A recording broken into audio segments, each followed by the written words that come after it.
Right. Well, we are dealing with the subject of chromaticism when in the last video time ran out. So I'm carrying on from where we left off.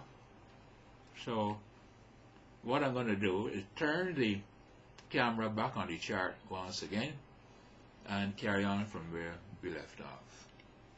Okay, let's see.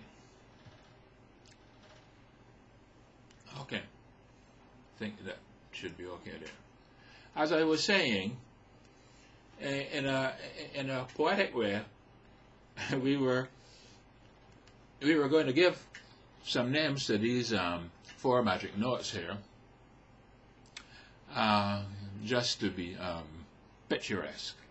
And we decided that we had Detroit, and we had Eureka over in California, we have Bridgeport, Connecticut, and we have Greensboro in North Carolina. Okay, now if you were going to set sail from Detroit, you know, you could take a direct route, catch a direct flight, and go, you know, from Detroit to Eureka, and then over to Greensboro, right? Or what you could do is you could make some stops along the way. The stops along the way are these chromatic notes that we were talking about, right? We could leave Detroit, and we could go a little way down the road and stop for some gas. Then we could get into Eureka. Then we leave and go and get some food. Okay. Then if we wanted, we could go over here to Bridgeport, right? Then we could go along up the road here and get out and stretch our legs. Then we could go a little further and make another stop and check the gasoline or whatever, and then go into Greensboro, right? So this is just a comical or a picturesque way to talk about chromatic notes, okay? Because the idea here is that, you know, you don't have to be using just the scale notes when you're improvising or when you're playing, right? You can pretty up your improvisation by throwing in some semitones along the way. Okay? Now, what I'm going to do is I'm going to turn the camera back around here and hopefully be able to capture the guitar fretboard, and I'm just going to play a few little phrases inserting some chromatic notes in the runs, and you'll be able to get a picture of what we're talking about here. Okay, let me see if I can turn these around here. Where are we? Here where we are. Here's the guitar. Okay, here's the guitar. Right. Well, look. Here's G. We're playing in the key of G, and we have the four chromatic notes, right? We have D, E, G, B flat. Okay, so if you were improvising and you were using these as you could call your main scale, you know, and bear in mind here we're going to be using repetition and what we might call syncopation, which is changing the rhythm. Okay, so, you know, if you were using those four notes and you were going to play something like,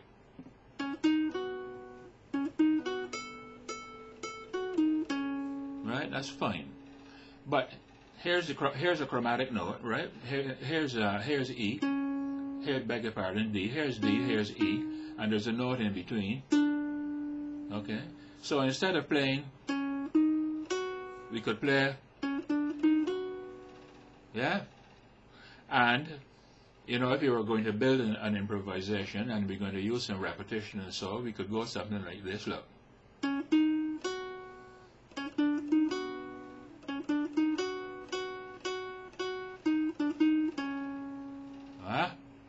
Alright, here's another chromatic note, which actually is F. We have our B flat here.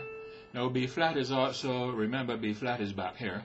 That one there, that note and this is the same. Right? So if you want to, you know, think up some phrases on the spur of the moment and use chromaticism and so forth, you know, you could arrive at something like this. Look.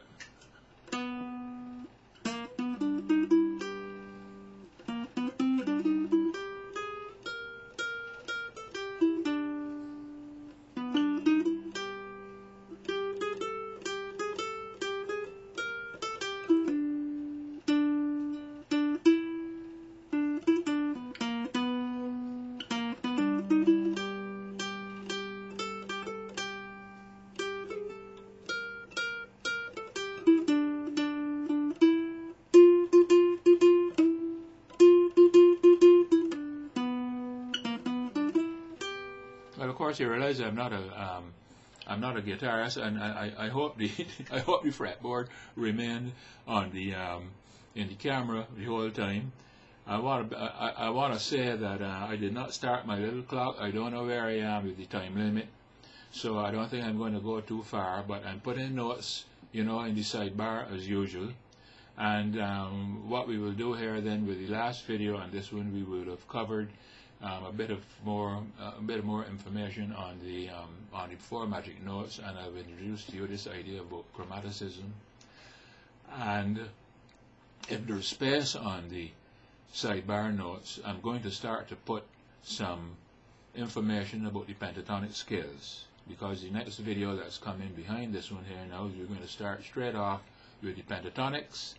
And because, you know, there's such restricted space and time having to do with what's available on the sidebar and what's available on the video, that I'll begin to utilize some early space as far as where the pentatonics go. Okay, so I'm closing down here now.